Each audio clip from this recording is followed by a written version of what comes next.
like most any other Singa, only shorter.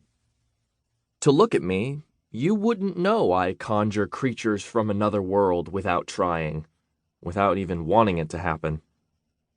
I've kept this power hidden for most of my life, with good reason. Those who speak fiction are known as spinners and are severely punished if caught. In my case, it's much worse. When fiction strikes, strange visions follow, and powerful beings get stuck in our world. Then, I met Shanti, an old shepherd. He taught me that I'm not afflicted, but gifted. He says I'm a door between two worlds. Such a gift, he said, is very rare, even among spinners. I see light up ahead, Stick reports. It's true, and just in time, our torch is little more than a glowing ember. Ahead, a distant pinprick of light winks at us like the first star in the night sky. Our pace quickens, and the glimmer becomes a long golden finger pointing to the way out. The roar returns, louder this time, and stronger. Stick stops, forcing us to bunch up behind him. "This is a suicide mission," he groans. "We can't go back to Singara," I say. At least I can't. None of us can, Anjali states. We all know too much. Beginning with this secret cave, if we go back, Tamir will do whatever he can to extract information from us about Leo and his whereabouts. Trust me, you're better off dead. And the Maguar will treat us better? Stick complains. They didn't kill my mother, I say. She's lived there ever since I was born. Stick isn't convinced, but he won't get 2 steps past Anjali if he decides to turn tail. He shrugs. Okay, let's do this. We trudge up the final stretch of the cave and huddle under an opening. It's no bigger than the seat of a chair, but it beams like the sun itself in this dark underworld. When my eyes adjust, I see leaves dancing before a pale blue sky. Lift me up, Zoya, I say. I'm going to look around.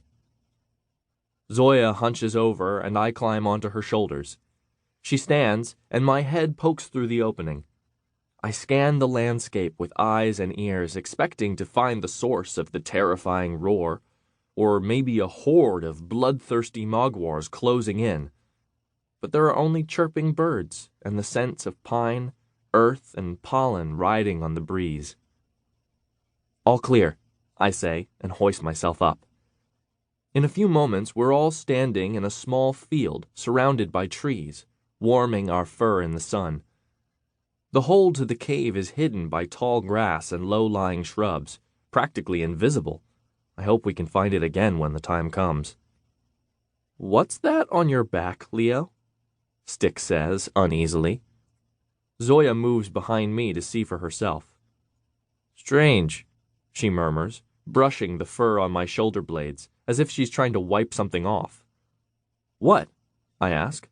What's there? Let me see, Anjali says. I twist, keeping my eyes on Anjali. Her brow furrows. Tell me what it is, I demand. You have markings on your fur, Anjali explains.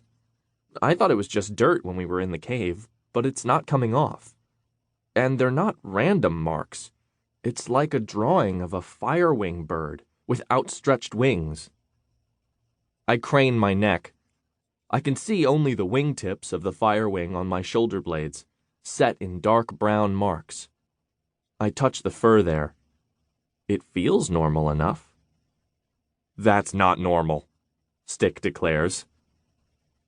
It must have happened when the great firewing rested his head on you, Anjali concludes, observant as ever. I don't remember seeing it before that. The great firewing appeared right before we left Singara. He said I need to follow the path before me and find out who I am. He didn't say anything about bizarre marks on my fur. Maybe it will wear off? I suggest. Anjali studies my back and sniffs. Not likely. That could be a problem for the Maguar, Stick warns. It might help, Zoya adds. Don't they worship the Great Firewing?